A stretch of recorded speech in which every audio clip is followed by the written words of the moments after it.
ಎಲ್ಲರಿಗೂ ನಮಸ್ಕಾರ ರೀ. ರಿಯಾಸ್ ಕಿಚನ್ಗೆ ಸ್ವಾಗತ ರೀ.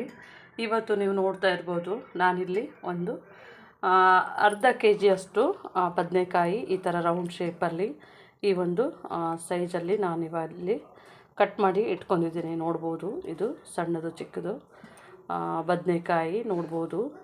ಇವತ್ತು ನಾನು ಬದನೆಕಾಯಿ ಫ್ರೈ ಮಾಡಿ ತೋರಿಸ್ತಾ ಇದ್ದೀನಿ. ತುಂಬ ಈಸಿ ಆಗುವಂಥದ್ದು ಮತ್ತು ಬೇಗ ಆಗುವಂಥದ್ದು ಬದನೆಕಾಯಿ ಫ್ರೈ. ತುಂಬ ಟೇಸ್ಟಾಗಿರುತ್ತೆ. ನಿಮಗೆ ಸೈಡ್ಸ್ ಅನ್ನಕ್ಕೆ ಚೆನ್ನಾಗಿರುತ್ತೆ, ರೊಟ್ಟಿಗೂ ಚೆನ್ನಾಗಿರುತ್ತೆ, ಚಪಾತಿಗೂ ಚೆನ್ನಾಗಿರುತ್ತೆ. ನಾವು ಪಲ್ಯ ಮಾಡಿ ತುಂಬ ಬೇಜಾರಾದಾಗ ಈ ಥರ ಒಂದು ಬದನೆಕಾಯಿ ಫ್ರೈ ಮಾಡ್ಕೋಬೋದು ತುಂಬ ಈಸಿಯಾಗಿ. ಇದನ್ನು ಒಂದು ಸ್ವಲ್ಪ ಹಿಂಗೆ ರೌಂಡಲ್ಲಿ ಕಟ್ ಮಾಡಿಬಿಟ್ಟು ನೋಡಿರಿ, ಇದು ಉಪ್ಪು ನೀರಿನಲ್ಲಿ ನೆನೆಸಿ ಇಟ್ಕೊಂಡಿದ್ದೀನಿ ರೀ. ಇದಕ್ಕೆ ತುಂಬ ಟೈಮೇನು ಹಿಡಿಯೋದಿಲ್ಲ. ಒಂದು 5 ರಿಂದ 6 ನಿಮಿಷದೊಳಗೆ ನಿಮಗೆ ಇದು ತುಂಬ ಬೇಗ ಆಗುವಂಥ ಒಂದು ರೆಸಿಪಿ. ನಮಗೆ ಬೇಕಾಗಿರುವಂಥ ಪದಾರ್ಥ ಒಂದು ದೊಡ್ಡದು ಟೊಮೆಟೊ ಆಪ್ಷನು ಹಾಕದಿದ್ದರೆ ಹಾಕ್ಬೋದು, ಇಲ್ಲಾಂದರೆ ಸ್ಕಿಪ್ ಮಾಡ್ಬೋದು. ಟೇಸ್ಟ್ ಚೆನ್ನಾಗಿರುತ್ತೆ ಅಂಥೇಳಿ ನಾನು ತೊಗೊಂಡಿದ್ದೀನಿ. ಸ್ವಲ್ಪ ಒಂದು 5-6 ಹೆಸರು ಬೆಳ್ಳುಳ್ಳಿ, ಸ್ವಲ್ಪ ಕೊತ್ತಂಬರಿ, ರುಚಿಗೆ ತಕ್ಕಷ್ಟು ಉಪ್ಪನ್ನು ನಾವು ಆಮೇಲೆ ಹಾಕೋತೀವಿ. ಇದೇ ನಮಗೆ ಬೇಕಾಗಿರುವಂಥ ಪದಾರ್ಥಗಳು ರೀ. ಈಗ ನಾವು ಸ್ಟವನ್ನು ಆನ್ ಮಾಡ್ಕೊಂಡಿದ್ದೀವಿ ರೀ. ಎಣ್ಣೆಯನ್ನು ಬಿಸಿ ಮಾಡೋಕ್ಕೆ ಹಾಕಿದ್ದೇನೆ. ಈಗ ನೋಡ್ಬೋದು ನಮ್ಮದು ಎಣ್ಣೆ ಬಿಸಿ ಆಗಿದೆ ರೀ. ಇದಕ್ಕೆ ನಾವು ಸಣ್ಣ ಇದು ರೌಂಡಾಗಿ ಹೆಚ್ಚಿಟ್ಕೊಂಡಿದ್ದೆ ನೋಡಿರಿ. ಬದನೆಕಾಯನ್ನು ಹಾಕೋತಾ ಇದ್ದೇನೆ. ನಮ್ಮ ಬದನೆಕಾಯಿ ಎಲ್ಲ ಹಾಕೊಂಡಾಗಿದೆ ರೀ. ಇದರೊಳಗೆ ನಾವು ಒಂದು ಸ್ವಲ್ಪ ಫ್ರೈ ಮಾಡೋಣ. ಇದು ಎಣ್ಣೆ ಒಳಗೆ ಫ್ರೈ ಆಗಬೇಕು. ಇದು ನಾವು ನೀರೇನೋ ಹಾಕೋಂಗಿಲ್ಲ ರೀ. ತುಂಬ ಟೇಸ್ಟಾಗಿರುತ್ತೆ, ತುಂಬ ಚೆನ್ನಾಗಿ ಇರುತ್ತೆ. ನೋಡ್ಬೋದು, ನಾವು ಇದನ್ನು ಫ್ರೈ ಮಾಡೋಣ ಚೆನ್ನಾಗಿ. ಸ್ವಲ್ಪ ಇದು ಈಗ ನಾವು ಎಲ್ಲನೂ ಚೆನ್ನಾಗಿ ಮಿಕ್ಸ್ ಮಾಡಿದ್ದೇವೆ ರೀ. ಇದಕ್ಕೆ ನಾವು ಈ ಟೈಮ್ನಲ್ಲೇ ನೋಡಿರಿ ಸ್ವಲ್ಪನೇ ನಾವು ಕಟ್ ಮಾಡಿ ಇಟ್ಕೊಂಡಿದ್ದೇವೆ ನೋಡಿರಿ ಬೆಳ್ಳುಳ್ಳಿ, ಅದನ್ನು ಸಹ ಸೇರಿಸೋಣ. ಸ್ವಲ್ಪ ಟೊಮೆಟೊ ಇದನ್ನು ಸೇರಿಸ್ಬಿಟ್ಟು ನಾವು ಇದನ್ನು ಎಣ್ಣೆ ಒಳಗೆ ಫ್ರೈ ಮಾಡೋಣ.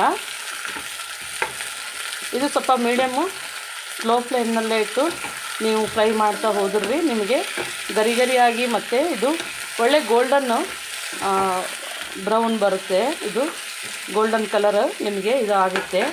ನಾನು ಈಗ ಒಂದು 2 ನಿಮಿಷಗಳ ಕಾಲ ಇದನ್ನು ಮುಚ್ಚಿ ಇದೇ ಒಂದು ಫ್ಲೇಮ್ನಲ್ಲಿ ಬೇಯಿಸ್ತಾ ಇದ್ದೀನಿ.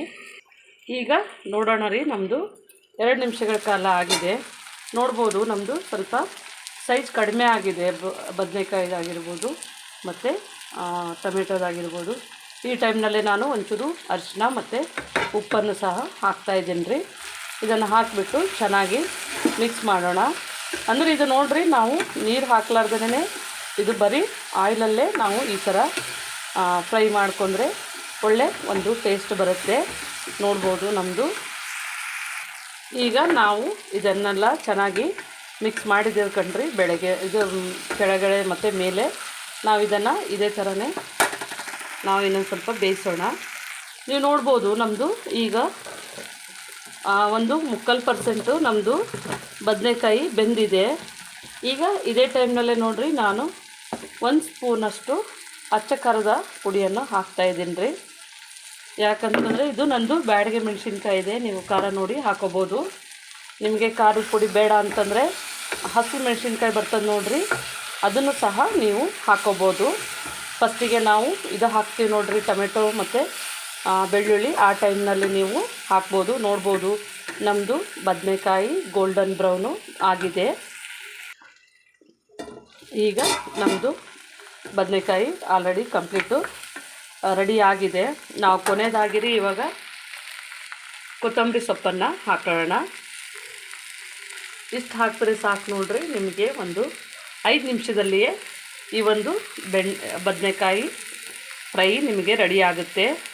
ಇವಾಗ ರೆಡಿ ಆಗಿದೆ. ನಾನು ಸ್ಟವನ್ನು ಆಫ್ ಮಾಡ್ಕೊತಾ ಇದ್ದೀನಿ ರೀ. ಇದು ನಮಗೆ ಇಷ್ಟು ಬೆಂದರೆ ಸಾಕು. ಇದು ಆಲ್ಮೋಸ್ಟು ನಮಗೆ ಫ್ರೈ ರೆಡಿ ಆಗಿದೆ. ನೋಡಿದ್ರಲ್ಲ, ನಮ್ಮದು ಬದನೆಕಾಯಿ ಫ್ರೈ ರೆಡಿ ಆಗಿದೆ. ನಾನು ನಿಮಗೆ ಇವತ್ತು ಒಂಚೂರು ಇದನ್ನು ನಾವು ನಿಮಗೆ ಬಿಡಿಸಿ ತೋರಿಸ್ತಾ ಇದ್ದೆ. ನೋಡ್ಬೋದು ರೀ, ಇಷ್ಟು ಮೆತ್ತಗಾಗಿ. ನೋಡ್ಬೋದು, ತುಂಬ ಈಸಿಯಾಗಿ ಮಾಡುವಂಥದ್ದು.